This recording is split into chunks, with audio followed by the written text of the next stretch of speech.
Allah, soalan sensitif tu Ridwan. Boleh bagi pandangan tentang 3 orang anak-anak India yang sedang gah sekarang lah, yang berlaku di Perlis kan.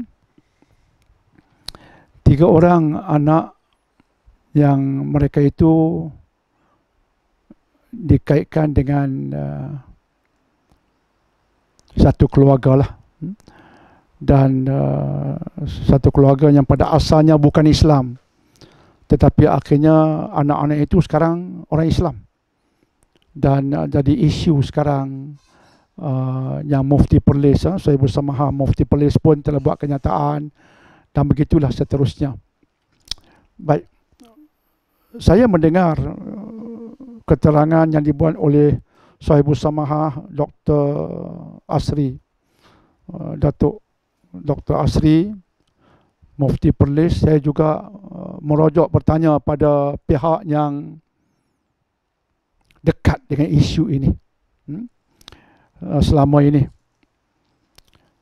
Jadi 3 orang anak, 2 perempuan yang kembar dan seorang lelaki umur antara 10 ke 14 tahun, mereka memeluk Islam. Dan sekarang ibu mahu bertemu mereka, dan pihak-pihak lain mahu keislaman mereka dibatalkan. Yang jadi isu besar ialah ada pihak tertentu mahu keislaman mereka dibatalkan. Dianggap keislaman ketiga-tiga anak ini tidak sah di sudut undang-undang. Kronologi yang saya faham adalah panjang. Tapi bila saya bertanya, merujuk pada pihak yang mendekati kes ini, secara yang rumusannya yang saya faham ialah lebih kurang 2 tahun dahulu si ibu telah meninggalkan anak-anak ini. Selepas berlaku suatu kemalangan, si ibu telah meninggalkan anak-anak ini, dan anak-anak ini terpaksa dijaga oleh ibu saudara mereka. Kemudian si bapa memeluk agama Islam, dan si bapa telah membawa ketiga-tiga orang anaknya ke bumi Perlis dan mengisytiharkan keislaman anak-anaknya dengan persetujuan si bapa.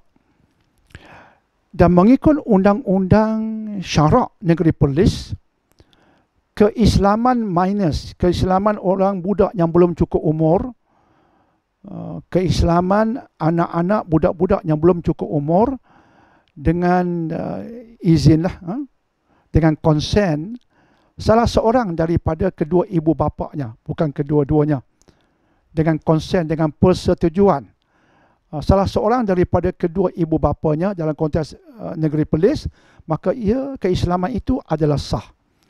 Dalam konteks ini mengikut undang-undang agama, dan undang-undang agama di Malaysia mengikut negeri-negeri. Maka negeri Perlis, negeri dalam Malaysia, maka sahlah undang-undangnya di bawah raja. Maka sahlah keislaman mereka sebab sah mengikut undang-undang syarak negeri Perlis, sebab keislaman anak-anak ini dengan persetujuan bapa mereka.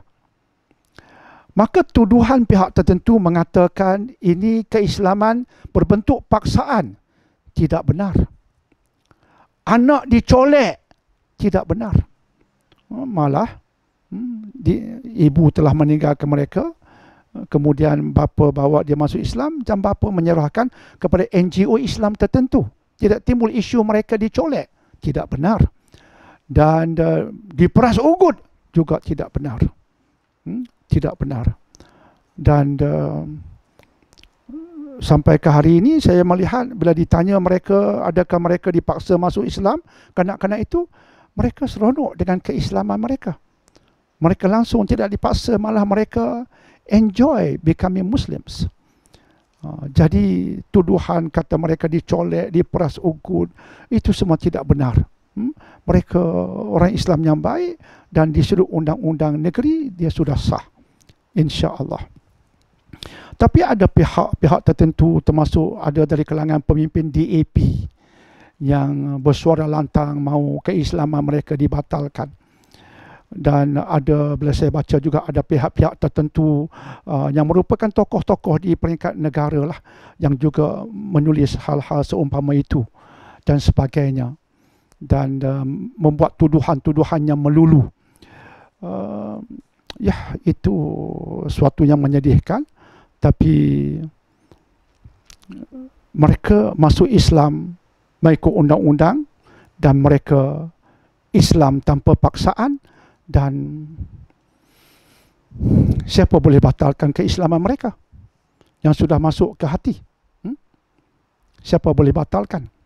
Saya doakan keislaman mereka, kita doakan keislaman mereka berterusan sampai bila-bila, insya-Allah. Itu yang mampu saya jawab lah.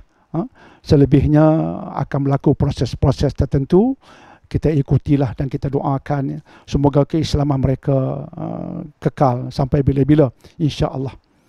Tapi ada satu benda yang tak saya sebutkan pada petang ini, hari Ahad 20 Februari 2022.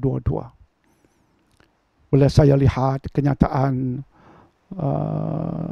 tokoh-tokoh politik tertentu dari DAP, saya baca tulisan-tulisan tokoh dan sebagainya dalam kes ini, untuk diri saya sudah ada beberapa keputusan yang insya-Allah saya akan pegang dengan ini dengan tegas. Tapi satu keputusan yang tak saya sebutkan ialah dalam konteks keputusan politik saya Dr. Daniel 20 Februari, bahawa insya-Allah jika saya mengundi selepas ini, insya-Allah saya hanya akan memilih muslimin, mukminin. Itu ciri dasarnya, insya-Allah ditambah dengan mereka yang ada roh hafizun alim. Di samping muslimin, mukminin, insya-Allah ditambah dengan mereka yang mempunyai roh kejiwaan hafizun alim, yang tinggi kejujuran dan integriti mereka, lagi berilmu dan profesional dalam tindak tanduk mereka.